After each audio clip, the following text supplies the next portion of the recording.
अस्सलाम वालेकुम वरहमतुल्लाहि वबरकातुहू।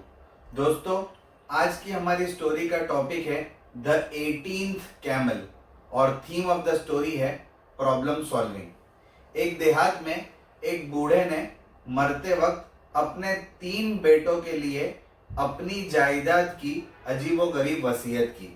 जायदाद में सिर्फ 17 ऊँट थे।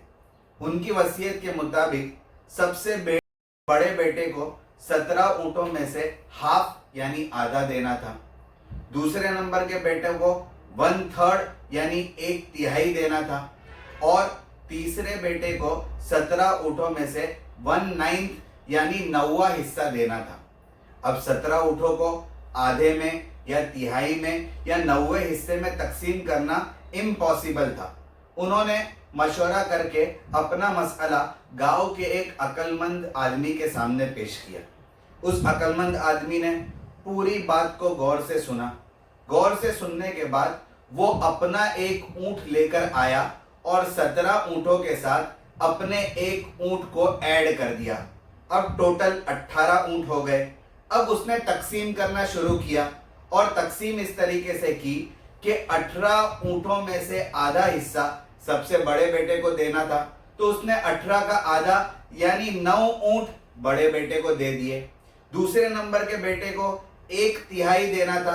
अब 18 का 1/3 6 होता है, तो उसने 6 ऊँटों को दूसरे नंबर के बेटे को दे दिया और 18 का 9वां हिस्सा यानी 1/9 2 होता है, तो उसने 2 ऊँट सबसे छोटे बेटे को दे दिए। अब तमाम ऊँटों को ऐड करिए, यानी सबसे बड़े बेटे को 9 ऊँट, उसके बाद वाले बेटे को 6 ऊँट और उसके बाद वाले बेटे को 2 ऊँट मिले। ये टोटल ऐड करने के बाद 17 होते हैं। अब 17 ऊँट तकसीम करने के बाद एक ऊँट जो बचा था वो उसने वापस ले लिया।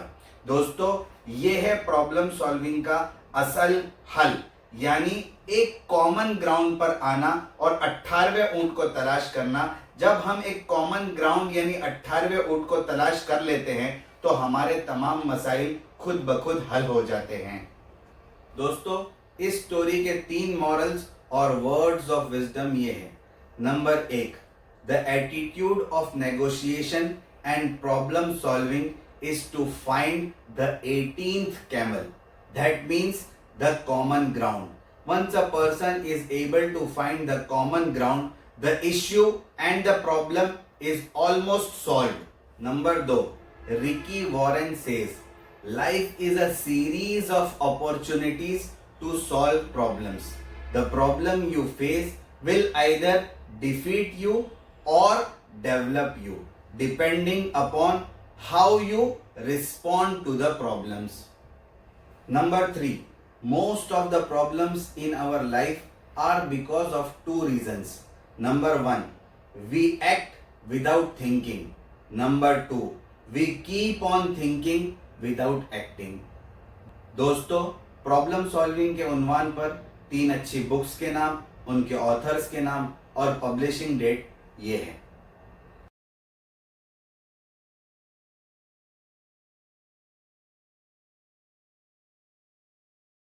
Thank you very much. जज़ाकल्लाहु अहसनल जज़ा।